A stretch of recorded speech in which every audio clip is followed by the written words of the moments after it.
അപ്പുക്കുട്ടൻ ഇപ്പം സ്ഥിരമായിട്ടുള്ളൊരു പരിപാടിയാണ്. 11 മണി കഴിയുമ്പോൾ അവനൊരു വിശപ്പ് വരും.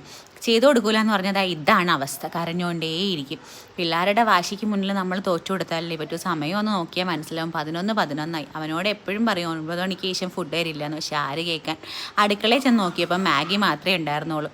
അങ്ങനെ മാഗി ഞാൻ അടുപ്പത്ത് വെള്ളവും ചേർത്ത് വെച്ചു. അവന് മുട്ട മാഗിയാണ് ഇഷ്ടം. അങ്ങനെ മുട്ട മാഗി ഉണ്ടാക്കാമെന്നാണ് എൻ്റെ ഐഡിയ ആയിരുന്നത്. അതിനായി ഞാനൊരു സവാള എടുത്ത് കൂടെ ഒരു 4 അല്ലി വെളുത്തുള്ളി എടുത്തിട്ടുണ്ടായിരുന്നു. ഇത് രണ്ടും ചോപ്പറിലിട്ട് നന്നായിട്ടൊന്ന് ചോപ്പ് ചെയ്തെടുക്കുന്നുണ്ട്. കൂടെ കുറച്ച് പച്ചമുളകും കൂടെ ആഡ് ചെയ്യണം. പച്ചമുളക് ഞാൻ സെപ്പറേറ്റ് അരിഞ്ഞെടുക്കുകയാണ്. ആ സമയത്തേക്ക് നമ്മൾ മാഗി വെള്ളം ഒഴിച്ച് തിളപ്പിക്കാൻ വെച്ചിട്ടുണ്ടായിരുന്നു, മസാലയും ചേർത്തിട്ട്. അത് അവിടെ ആവണ സമയത്തേക്ക് നമുക്കൊരു പാനിലേക്ക് കുറച്ച് എണ്ണ ഒഴിച്ചതിന് ശേഷം എണ്ണ ചൂടാവുമ്പോൾ അതിലേക്ക് നമ്മൾ ചോപ്പ് ചെയ്ത് വെച്ചിരിക്കുന്ന സാധനങ്ങൾ ആഡ് ചെയ്ത് കൊടുക്കാം. കൂടെ നമ്മൾ നേരത്തെ അരിഞ്ഞ് മാറ്റി വെച്ചിരുന്ന പച്ചമുളകും കൂടെ ചേർത്ത് നന്നായിട്ടൊന്ന് വഴറ്റിയെടുക്കണം. കുറച്ച് ഉപ്പ് നമ്മൾ ചേർത്ത് കൊടുക്കണം. കാരണം മാഗിയിൽ മാത്രമല്ലേ ഉപ്പുള്ളൂ. നമ്മൾ അടുത്ത ചെയ്യാൻ പോകണമെങ്കിൽ ഉപ്പില്ലാത്തതുകൊണ്ട് നമുക്ക് കുറച്ച് ഉപ്പ് കൂടെ ആഡ് ചെയ്ത് കൊടുക്കാം.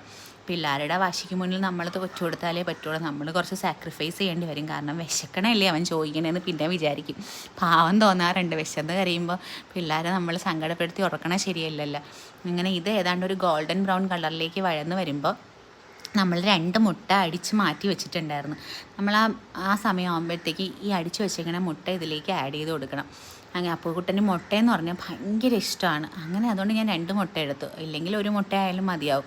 അങ്ങനെ 2 മുട്ട ആഡ് ചെയ്ത് കൊടുത്ത് അതൊന്ന് സ്ക്രാമ്പിൾ ചെയ്തെടുക്കുന്ന സമയത്തേക്ക് നമുക്ക് കുറച്ച് ഗരം മസാല കൂടെ ആഡ് ചെയ്ത് കൊടുക്കുക ഒരു ഫ്ലേവറിന് വേണ്ടി. അങ്ങനെ മൊത്തം ഒന്ന് സ്ക്രാമ്പിൾ ചെയ്തെടുത്തതിന് ശേഷം വേണമെങ്കിൽ കുറച്ച് ഓയിലും കൂടെ ആഡ് ചെയ്യാം. ബട്ടറാണെങ്കിൽ കുറച്ചും കൂടെ ടേസ്റ്റി ആയിരിക്കും. എൻ്റെ കയ്യിൽ ബട്ടർ ഉണ്ടായിരുന്നില്ല, അതുകൊണ്ട് സൺഫ്ലവർ ഓയിലാണ് ഞാനത് മൊത്തം ചെയ്തത്. അതിന് ശേഷം നമ്മൾ ആ വേവിച്ച് വെച്ചിരിക്കുന്ന മാഗി ഇതിലേക്ക് ആഡ് ചെയ്ത് ഹൈ ഫ്ലെയിമിലിട്ട് നന്നായിട്ടൊന്ന് ഇളക്കി കൊടുക്കണം. അപ്പോൾ മുട്ട മാഗി റെഡിയായി. വേറെ ഏതെങ്കിലും തരത്തിലാണോ ആൾക്കാർ മുട്ട മാഗി ഉണ്ടാക്കണമെന്ന് എനിക്കറിയില്ല. എൻ്റെ റെസിപ്പി ഇതാണ്, സിമ്പിളാണ്, പിള്ളേർക്ക് നന്നായിട്ട് ഇഷ്ടപ്പെടുകയും ചെയ്യും. അപ്പുക്കുട്ടൻ എന്തായാലും ഭയങ്കര ഹാപ്പിയായി, നന്നായിട്ട് കഴിച്ച് സുഖമായിട്ട് ഉറങ്ങി.